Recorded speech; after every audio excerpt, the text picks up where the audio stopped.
Vamos a nuestra entrevista de esta mañana. Recibimos aquí en el estudio de 21 Noticias al doctor Mauro López Armenta, jefe de la Unidad Departamental del Instituto de Ciencias Forenses de la Ciudad de México, el INCIFO, para hablar sobre la importancia de las pruebas genéticas en un proceso legal. Doctor, ¿cómo está? Muy buenos días, bienvenido. Gracias, buenos días. Primeramente, pues que nos explique de manera breve para entender ¿para qué sirven estas pruebas genéticas en un proceso legal? Es decir, entendemos que es para exigir la paternidad, la maternidad o incluso para identificarla. Claro, bueno, los estudios de DNA, como se les llama de manera regular, tienen por intención resolver una duda que una autoridad pueda tener con respecto de la relación de parentesco biológico que hay entre las personas.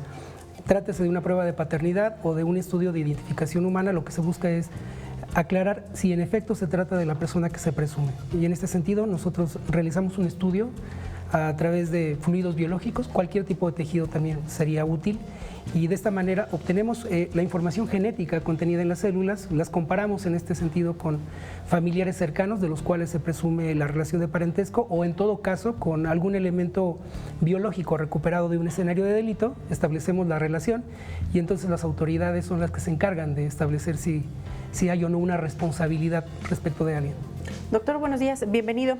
Oiga, ¿y en México qué tan a la vanguardia estamos en temas de tecnología y también de la regulación de estas prácticas? Claro, hay un problema con respecto de la legislación en materia de DNA, es algo, me parece muy desafortunado. Al día de hoy todavía no hay una regulación, solamente Chihuahua cuenta con una ley en materia de DNA, lo cual representa un problema significativo a pesar de los esfuerzos que se han venido haciendo.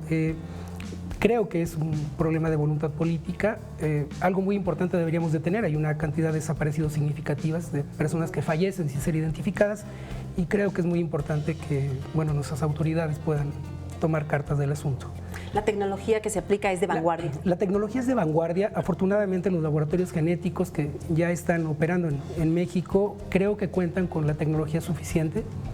Siempre hay retos que tener, por supuesto, en consideración y la idea es contar con laboratorios de punta siempre. Nuevamente, desafortunadamente, no todos los estados cuentan con laboratorios y equipamientos necesarios, pero quienes lo tienen me parece que cuentan con la tecnología necesaria para hacer estas pruebas.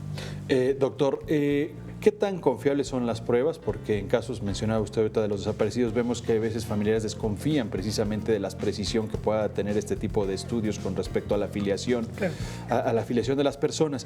Y la otra, no solamente la precisión, sino los tiempos que puede tardar el desarrollo de este tipo de pruebas. Claro, son muchos los factores que intervienen en el tiempo. Con respecto a la certeza que pueden tener estas pruebas, en una paternidad pueden tener 99.9999 de certeza. Es un valor muy certero.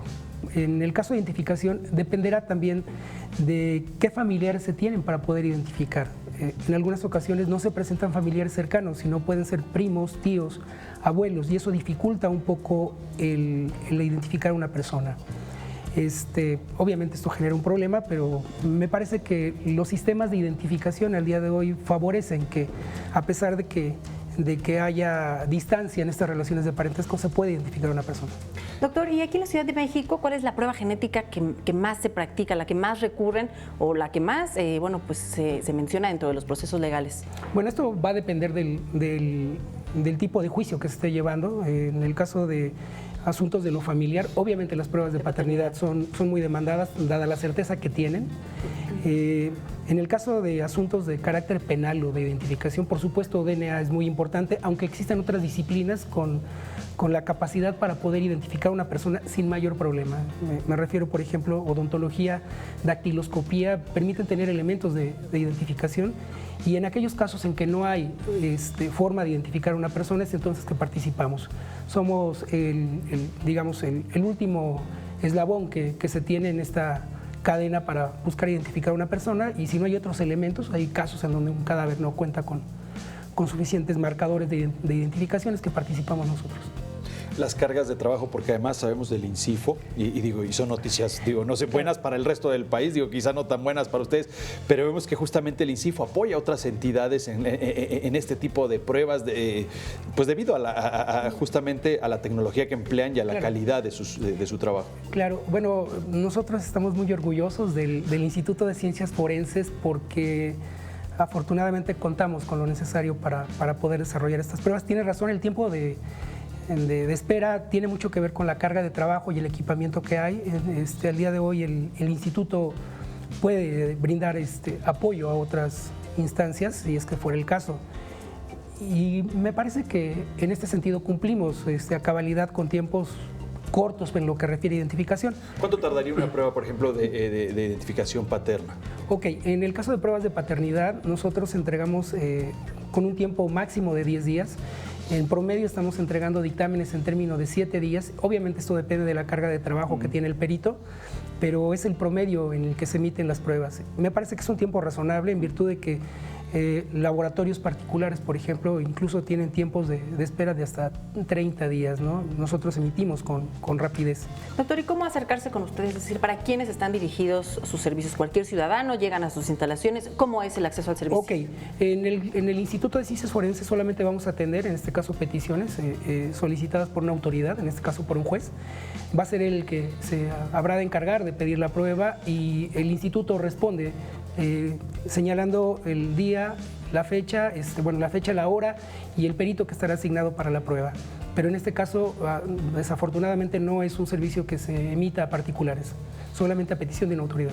¿Algún teléfono, página de internet donde, bueno, por supuesto, la ciudadanía que esté interesada, que quiera conocer más al respecto, puedan informarse? Claro que sí. A mí me parece que la página del Instituto de Ciencias Forenses podrían consultarla. Es incifocdmx.org.mx y me parece que sería un lugar en donde no solamente pudieran observar qué es lo que hace el laboratorio de genética, sino también qué hacen otros departamentos y cuáles son los servicios que se pueden realizar en el Instituto de Ciencias Forenses. Doctor Mauro López Armenta, muchísimas gracias por acompañarnos esta mañana para ayudarnos a entender un tema que de por sí es complejo. Muchas gracias. Muchas gracias. Gracias a usted. Buen día.